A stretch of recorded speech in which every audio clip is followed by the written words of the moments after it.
Halo teman bertapa, bertemu lagi dengan Kak Sarah. Kali ini kita akan membahas soal MBM UTBK 2019. Oke, Kak Sarah di sini ada teks yang cukup panjang. Pertanyaannya adalah apa fungsi paragraf 3? Kalau untuk ditanyakan apa fungsinya, kita harus membaca lengkap keseluruhan paragrafnya. Kita baca dulu paragrafnya.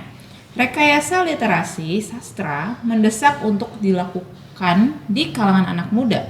Teknik dan metodenya perlu dikombinasikan dengan budaya dan gaya kekinian sehingga tidak menimbulkan penolakan yang justru akan meruntuhkan tatanan yang akan dibangun. Menu sastra harus menjadi bagian tak terpisahkan dari pola ungkap kegairahan anak muda Jambi. Rekayasa literasi sastra merupakan pilihan logis untuk mengatasi masalah ini. Oke, apa sih fungsinya? Ya, fungsinya salah satunya kita harus cek dulu. Dia ngomongin apa? Dia ngomongin ternyata membicarakan tentang rekayasa literasi. Yang mana nih yang harus di-highlight? Yang ada di sini di kalimat utamanya atau di kalimat pertamanya adalah rekayasa literasi sastra mendesak atau mendorong untuk dilakukan di kalangan anak muda gitu ya. Intinya gitu, kita baca dulu. Yang A, mengulas usaha-usaha yang telah dilakukan dalam mengatasi masalah literasi. Sedangkan di sini tidak ada penulisan tentang usaha-usaha atau cara-cara gitu ya. Yang A itu salah, berarti yang B, menjelaskan kriteria yang perlu diperhatikan dalam mendekati remaja itu tidak ada di situ. Di situ hanya ada metode perlu dikombinasikan, bukan kriteria atau ciri yang harus perlu diperhatikan. Yang B itu salah juga.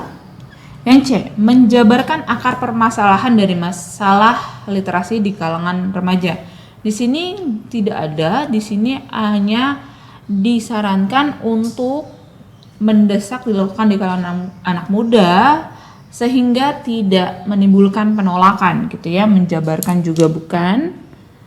Lalu yang D, mendorong dilakukannya upaya kreatif dalam masalah literasi. Ini bisa karena ada tulisan mendesak, lalu dengan metode perlu dikombinasikan dengan budaya dan gaya kekinian ya. Ini aku tanda ini bisa jadi. Tandain dulu. Yang E, menjelaskan cara-cara dalam melakukan rekayasa sastra. Sedangkan di sini sastra anak muda atau di kalangan anak muda gitu ya. Jadi yang E juga salah. Jadi jawaban yang tepat fungsinya di paragraf 3 adalah yang D, yaitu mendorong dilakukannya upaya kreatif dalam mengatasi masalah literasi. Gitu ya teman-teman. Gimana? Mudah bukan? Untuk pembahasan soal lainnya, silakan kunjungi di channel YouTube Teman Bertapa. Bimbel Bertapa, cara paten, lulus PTN. Sampai jumpa. Buat yang lagi cari bimbel seleksi nasional berdasarkan tes atau SNBT 2023, ke Bimbel Bertapa aja. Tingkat kelulusan hingga 100% tiap tahunnya. Daftar, kuota terbatas.